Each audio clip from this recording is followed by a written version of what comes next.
Hey guys, कैसे हैं आप लोग? होपफुली आप लोग बिल्कुल ठीक होंगे। आज हम एक और टॉपिक पढ़ रहे हैं, characteristics of well written goals. बहुत ही छोटा टॉपिक है, तो let's get started.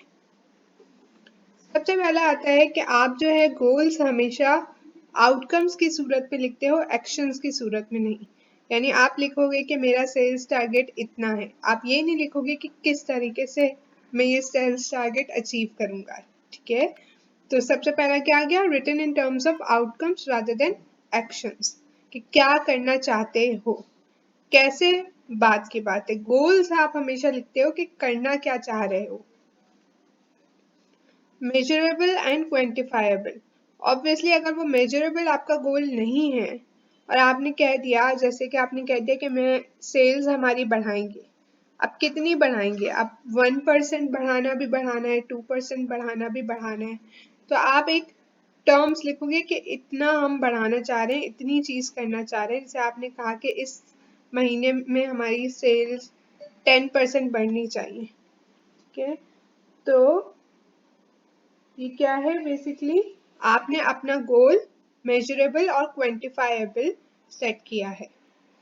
Clear as to a time frame, अब गोल्स जो है वो हमेशा आप सोचते हो यार इस टाइम फ्रेम में मैं अपना ये चीज अचीव करूंगा। इसका क्या फायदा है, अब आपने कहा मुझे सेल्स बढ़ानी है 10%, अब वो एक साल में बढ़ी तो क्या वो जायज है?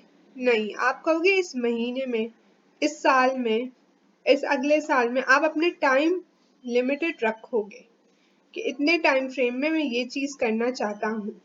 That's your goal.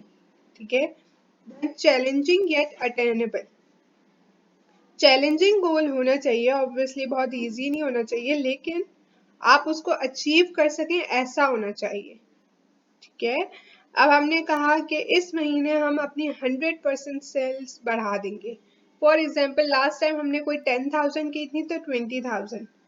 नाउ ये बहुत अजीब सा गोल है और हो सकता है ये मोस्टली अचीवेबल ना हो। अगर ऐसा पॉसिबल होता तो आप पहले ही कर लेते, right?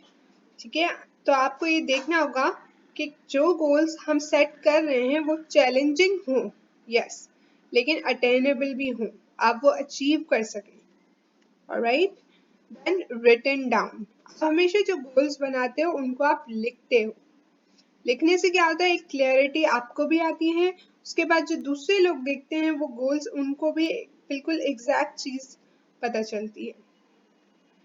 Communicated to all necessary organisational members, ये हमने पहले भी बताया था कि हमें गोल्स जो हैं सबको कम्युनिकेट करने होते हैं ताकि हर कोई एक ही गोल की तरफ काम करे। ऐसा ना हो कि कोई एम्बिग्विटी, कंफ्यूजन हो, एक इंसान एक चीज कर रहा है, दूसरा एम्प्लॉय अपने दिमाग में कुछ और लिए हुए, एक डिपार्टमेंट किसी तरीके से काम कर रहा है। तो गोल्स जो हैं जब आप लिख लें, बाकी सब कंडीशंस जब वो फॉलो कर रहे हो, तो लास्टली आप क्या करोगे कि आप वो सब ऑर्गेनाइजेशन के मेंबर्स को कम्युनिकेट करोगे। And that's it for this video. I really hope आपको समझ आया। If आया तो make sure to subscribe, like and share. And I will see you guys in my next video. Comment कर दिया करें अगर आपके पास कोई भी request वगैरह कुछ भी हो।